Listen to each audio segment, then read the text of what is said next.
Hello student, good morning. जय श्री राम। आज की तारीख है 14 दिसंबर 2023।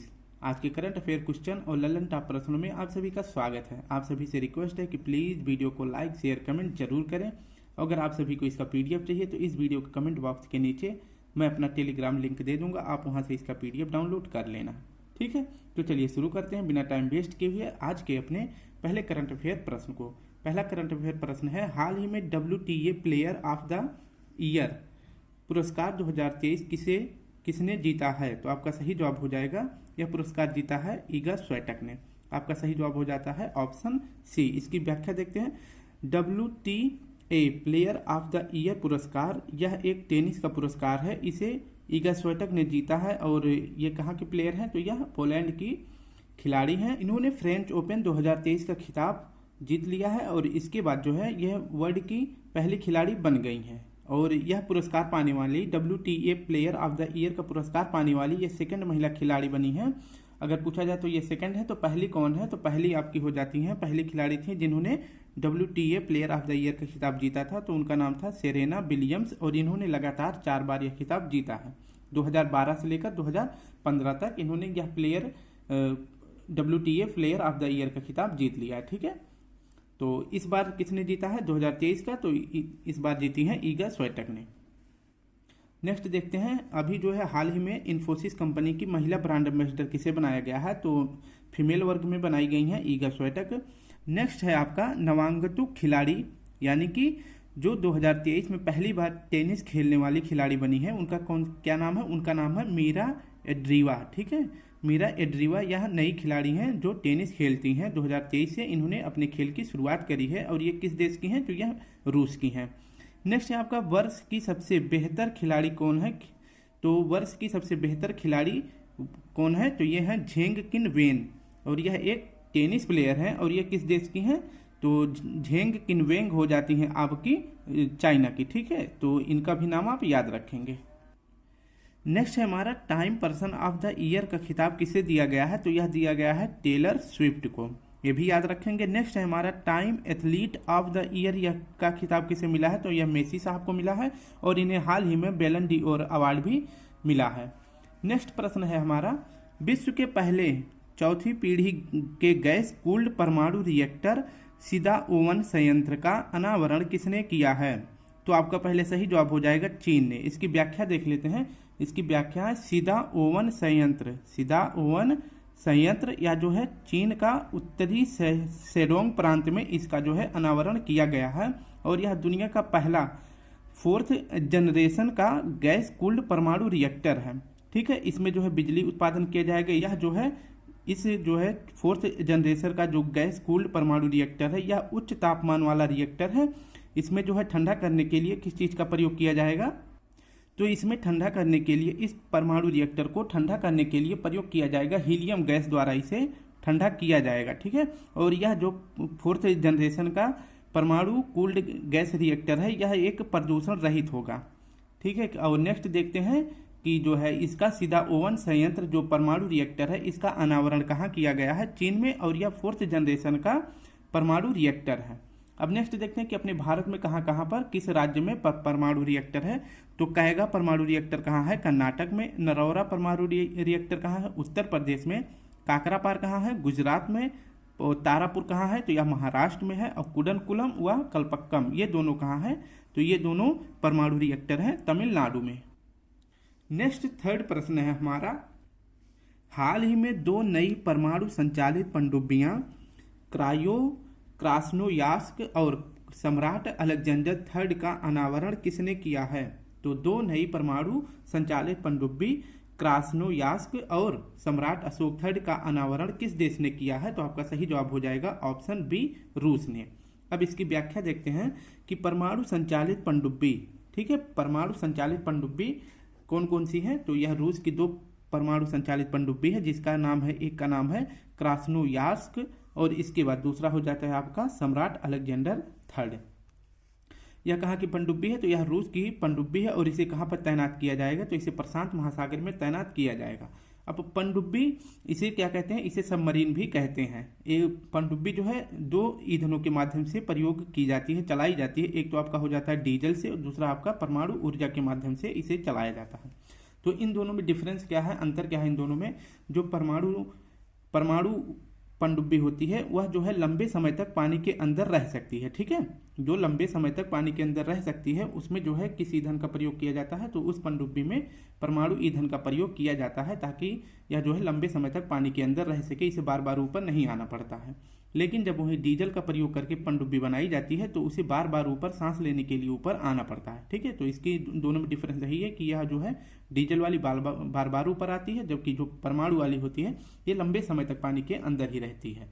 अब देखते हैं कि भारत में अगर पूछेंगे कि परमाणु से संचालित पनडुब्बी कौन सी है, तो भारत में एक ही है जिसका क्या नाम है, INS अरिहंत, और यह स्वदेशी निर्मित है, यानी कि यह इसे भारतीयों के द्वारा ही बनाया गया है, इसमें किसी देश की सहायता नहीं ली गई है। तो भारत में परमाणु संचालित पनडुब्बी कौन सी है, तो INS अरिहंत।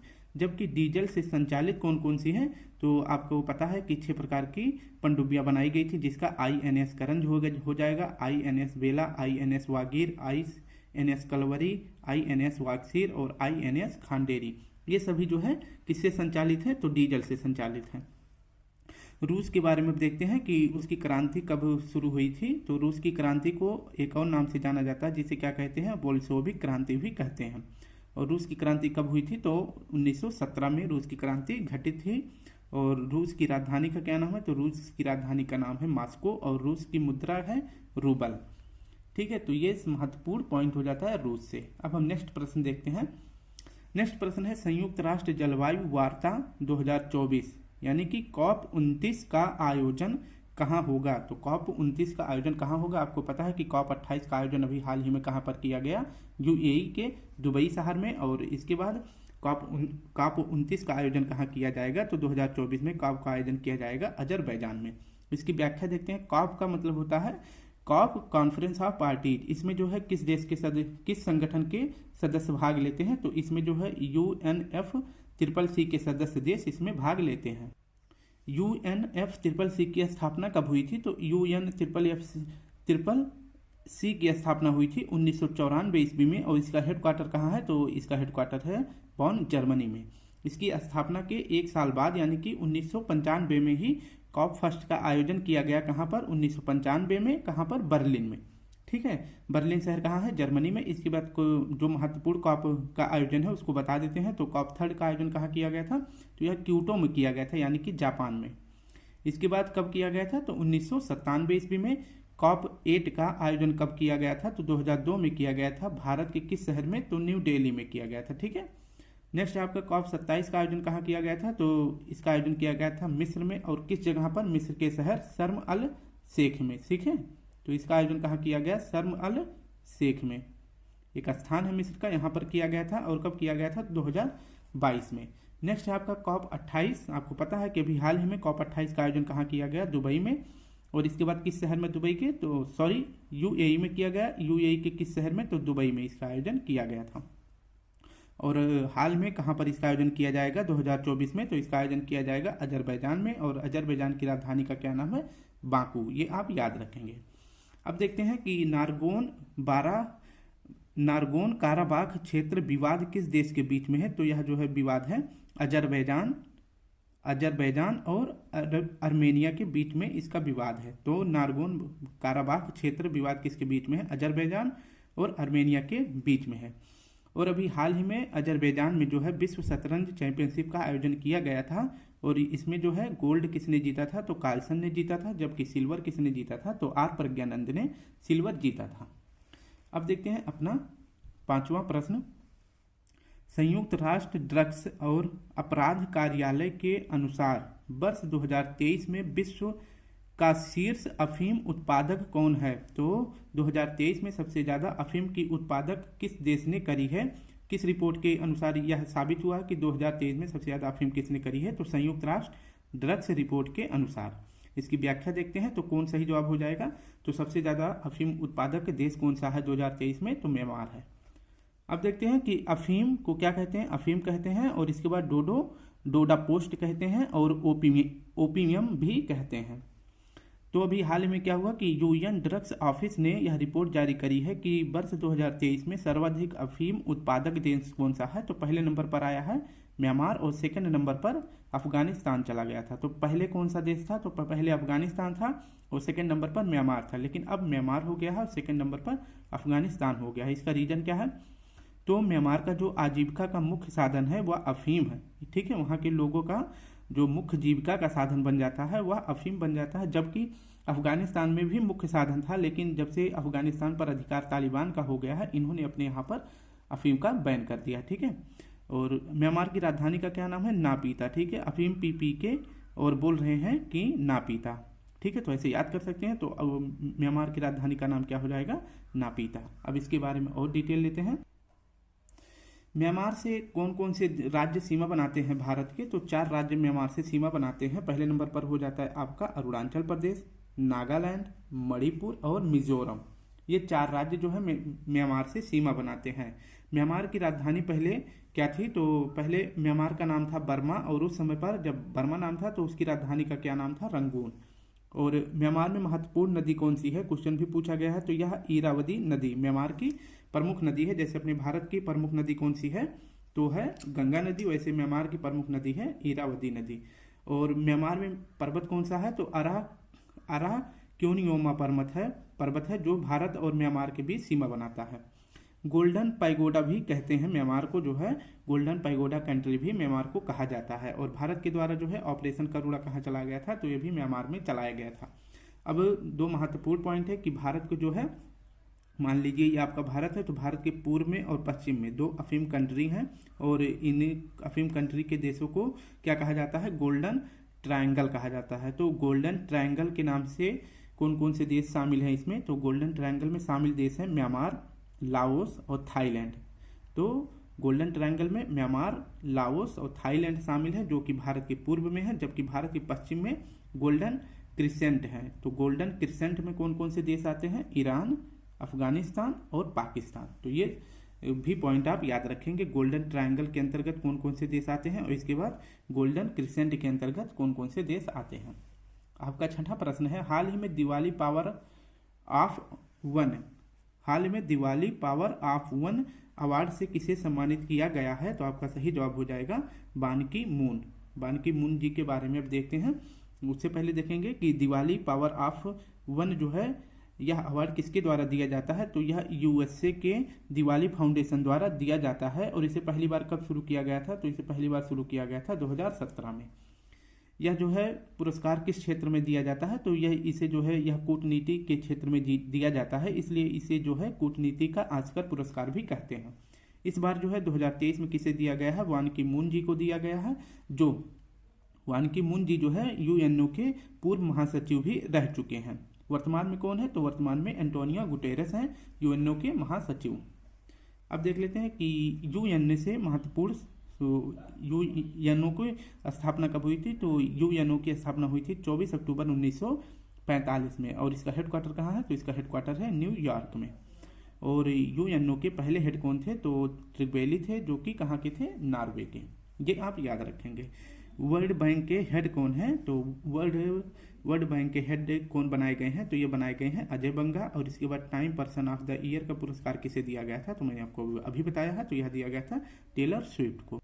तो हमारा प्रश्न हो जाता है कि दिवाली पावर ऑफ वन का पुरस्कार किसे दिया गया है, तो यह दिया गया है वान की मून जी को। ठीक है, अब नेक्स्ट देख लेते हैं। नेक्स्ट है आपका प्रश्न, प्रतिवर्ष राष्ट्रीय ऊर्जा संरक्षण दिवस कब मनाया जाता है। प्रतिवर्ष राष्ट्रीय ऊर्जा संरक्षण दिवस कब मनाया जाता है, तो यह मनाया जाता है 14 दिसंबर को। व्याख्या देखते हैं, राष्ट्रीय ऊर्जा संरक्षण दिवस पहली बार मतलब कब मनाया जाता है, तो यह मनाया जाता है 14 दिसंबर को। और इसे कौन मनाता है, तो इसे मनाता है BBE यानी कि ऊर्जा दक्षता ब्यूरो। इसका फुल फॉर्म होता है ब्यूरो ऑफ एनर्जी एफिशिएंसी। यह जो है राष्ट्रीय ऊर्जा संरक्षण दिवस मनाता है 14 दिसंबर को। BEE की स्थापना कब हुई थी, किस एक्ट के तहत हुई थी, तो एक्ट आया था 2001 में। और इसकी स्थापना कब हुई थी, तो BEE की स्थापना हुई थी 2002 में। और इसकी शुरुआत कब होती है, तो राष्ट्रीय ऊर्जा संरक्षण दिवस मनाने की शुरुआत हुई थी 1991 ईस्वी में।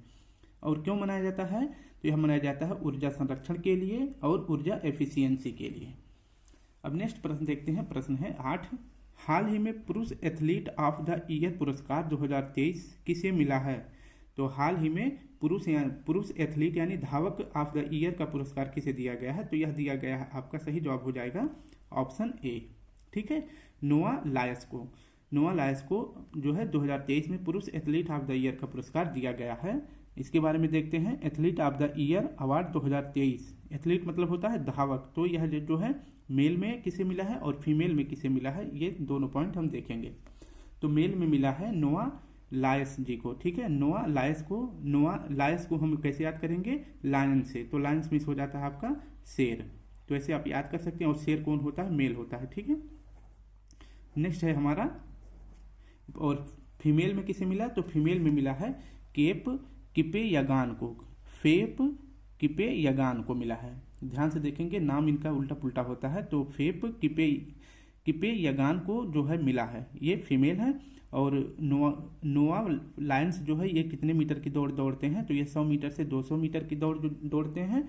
जबकि फेप किपेयगान जी कितना दौड़ती हैं? तो ये 1500 मीटर से लेकर 5000 मीटर तक की ये दौड़ दौड़ती हैं। अब देखते हैं कि हाल ही में अंतर्राष्ट्रीय बुकर पुरस्कार 2023 किसे मिला था? तो यह मिला था जॉर्जी गॉस्पेंडनोव जी को। और इनके किस उपन्यास के लिए? तो टाइम शेल्टर के लिए इन्हें अंतर्राष्ट्रीय बुकर पुरस्कार दिया गया था। विश्व पर्यावरण दिवस का जो 50वीं वर्षगांठ थी, यह कहाँ मनाया गया है? तो यह कोटे डी आइवर में मनाया गया है। और यह देश किस महाद्वीप में है? तो यह अफ्रीका महाद्वीप में यह देश है। 9वां प्रश्न है, सर्वोच्च न्यायालय ने कौन सा AI संचालित क्षेत्रीय भाषा अनुवाद उपकरण लॉन्च किया है? तो सर्वोच्च न्यायालय ने कौन सा AI संचालित क्षेत्रीय भाषा अनुवाद उपकरण लॉन्च किया है? तो आपका सही जवाब हो जाएगा सुवास, ऑप्शन बी सही हो जाएगा। इसकी व्याख्या देखते हैं। तो सुवास जो है किसके द्वारा लॉन्च किया गया है? सुप्रीम कोर्ट के द्वारा इसे लॉन्च किया गया है। सुवास का फुल फॉर्म क्या होता है? तो SU से हो जाएगा आपका सुप्रीम कोर्ट, और V से हो जाएगा विधिक, और A से हो जाएगा अनुवाद, S से हो जाएगा सॉफ्टवेयर। तो सुवास का फुल फॉर्म होता है सुप्रीम कोर्ट विधिक अनुवाद सॉफ्टवेयर। और यह जो है AI संचालित है और क्षेत्रीय भाषा अनुवाद उपकरण भी है। यह जो है अभी 11 क्षेत्रीय भाषाओं में जो सुप्रीम कोर्ट के फैसले का डिसीजन है वो होगा, उसे 11 क्षेत्रीय भाषाओं में अनुवाद करेगा। ठीक है, और अभी हाल ही में जो है सबसे पहले जो है किस केस को सुवास के द्वारा अनुवाद किया गया है, और 10 भाषा में इसने अनुवाद किया है। ठीक है, तो सुवास द्वारा अनुवाद किया गया कौन सा केस है? तो केशवानंद भारती केस है, जो 10 भाषाओं में इसका अनुवाद किया है। और जो है केशवानंद भारती केस को ही क्यों अनुवाद किया है? क्योंकि 1973 में केशवानंद भारती केस आया था, और 2023 तक जो है इसे 50 वर्ष इस केस को पूरा हो जाता है। ठीक है, तो इसी की उपलक्ष्य में जो है सुवास को लॉन्च किया गया, और सबसे पहले सुवास ने इसी केस को अनुवाद किया है। और केशवानंद भारती केस में सबसे बड़ी, यह भारत की सबसे बड़ी बेंच थी, जिसमें जो है कितने न्यायाधीश बैठे थे? तो 13 न्यायाधीश इसमें बैठे थे। ठीक है, तो 7 जो है इसके पक्ष में वोट करे थे, और 6 जो है इसके विपक्ष में वोट करे थे। ये भी इसको याद रखेंगे। अब देखते हैं सुप्रीम कोर्ट पोर्टल जो है, सुप्रीम कोर्ट अभी तक जो है 3 पोर्टल को लॉन्च किया है। कौन कौन से? तो एक हो जाता है आपका सुपेश, दूसरा फास्टर, तीसरा सुस्वागतम। ये 3 पोर्टल को भी पहले सुप्रीम कोर्ट ने लॉन्च कर दिया था। चौथा कौन सा लॉन्च किया है? तो सुवास को लॉन्च किया है। सुप्रीम कोर्ट अपना पहली बार कार्य कब शुरू करता है? तो 28 जनवरी 1950 को सुप्रीम कोर्ट पहली बार अपना कार्य शुरू करता है। आज का आखिरी प्रश्न देखते हैं। हाल ही में संसद पर हमले की 22वीं बरसी कब मनाई गई? तो संसद पर हमले की 22वीं बरसी कब मनाई गई है? तो आपका सही जवाब हो जाएगा ऑप्शन डी 13 दिसंबर को।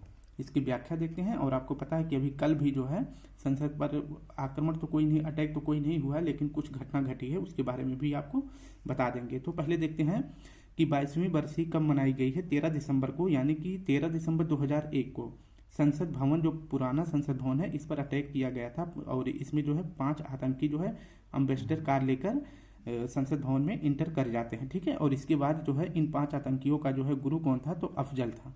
और इसके बाद क्या होता है कि हमारी पुलिस के द्वारा और सेना के द्वारा इन 5 आतंकियों को मार दिया जाता है, जबकि अफजल को जो है पकड़ लिया जाता है। इसके बाद जो है 8 फरवरी 2013 को अफजल को भी फांसी दे दिया जाता है।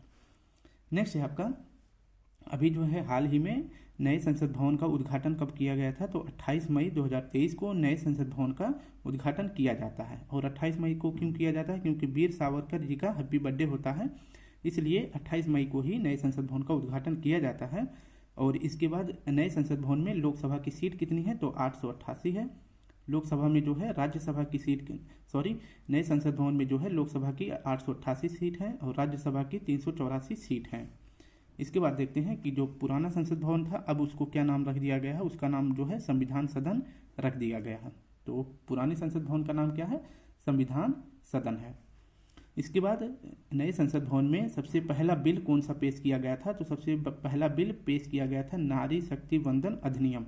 ठीक है, और यह किस क्रम का बिल था, तो नारी शक्ति वंदन अधिनियम 128वें नंबर का बिल था। और यह जब पास हो गया तो कितने नंबर का एक्ट बन गया, तो 106 नंबर का यह एक्ट बन गया है, यानी अधिनियम बन गया है। और इस बिल को पेश किसने किया था, तो नारी शक्ति वंदन अधिनियम बिल को पेश किए थे अर्जुन राम मेघवाल जी, जो कि भारत के कानून मंत्री हैं। इसके बाद क्या होता है, ये तो हमारा संसद से जुड़ी बात हो गई। और जो कल संसद पर आक्रमण हुआ था कुछ उपद्रवियों के द्वारा, उस पर जो है हमला तो नहीं किया गया, बट जो है वो जंप करे, मतलब जहाँ पे बैठे थे सब लोग, जो लोग बैठे थे वहीं से वो जो है ऊपर की सीढ़ियों से वो जंप करके कूद करके वो जो है जहाँ पे शीतकालीन सत्र चल रहा था वहाँ पे उसने जंप करके और थोड़ा सा जो है घटना कर दिया कि जैसे वो जंप करा, उसके बाद अपने जूते में वो स्प्रे छुपा के ले गया था और वही स्प्रे जो है संसद भवन के अंदर जो है उड़ाने लगा, मतलब ऐसे मतलब उसको मारने लगा, इधर उधर धुआं धुआं हो गया था। और फिर क्या नारा लगाता है, तानाशाही नहीं चलेगी। तो ये कल की घटना थी। और इसके बारे में आपको बताएं कि जो है कल क्या हो जाता है कि शीतकालीन सत्र चल रहा होता है, तभी शून्यकाल के दौरान, शून्यकाल का मतलब हो जाता है कि जब एमपी जो होते हैं वो प्रश्न पूछते हैं, जो वहाँ पे अध्यक्ष बैठे होते हैं विधानसभा के अध्यक्ष, उनसे जब प्रश्न पूछा जाता था तो उसी दौरान जो है शून्यकाल होता है। तो उसी दौरान जो है एक पर्सन जो है जंप कर जाता है, ऊपर जो बैठे होते हैं ऊपर से जंप करता है और इसके बाद अपने जूते से स्प्रे निकालता है और इसके बाद ऊपर सबके ऊपर मारने लगता है और इसके बाद तानाशाही नहीं चलेगी ये ऐसा नारा चलाता है। और फिर इसके बाद क्या होता है, जो वहाँ पे एमपी होते हैं उसे पकड़ लेते हैं और उसके बाद उसकी अच्छी तरह से मालिश भी कर देते हैं। ठीक है, तो हमारे प्रश्न का सही जवाब क्या हो जाएगा कि कुछ समय पहले भी क्या हुआ था कि 13 दिसंबर को ही 2001 में भी आतंकियों के द्वारा हमला किया गया था और उसी के डेट को लेकर कल भी ऐसी घटना घटी थी। तो सही जवाब हो जाएगा 13 दिसंबर को। ठीक है, तो कल किसी को नुकसान नहीं पहुंचा था, लेकिन जब 2001 में था तो उसमें कुछ पुलिस बल के मतलब सेना भी मारी गई थी और इसके बाद आतंकियों को भी गिराया गया था। तो स्टूडेंट ये हमारा पूरा आज का करंट अफेयर हो जाता है। और आज शाम को हम यूपी स्पेशल जो RO से संबंधित है क्वेश्चन है करंट अफेयर का 20 क्वेश्चन भी शाम को लेकर आएंगे। नहीं तो वीडियो ये बड़ी बन जाएगी, आप लोग वैसे भी नहीं देख रहे हैं, पहले तो अच्छी खासी व्यूज जाती थी, अब तो वो भी नहीं देख रहे हैं। तो प्लीज़ कोशिश करें वीडियो को लाइक शेयर कमेंट जरूर करें। तो कल फिर मिलते हैं, आज के लिए आप सभी प्यारे भाई बहन को जय हिंद जय भारत।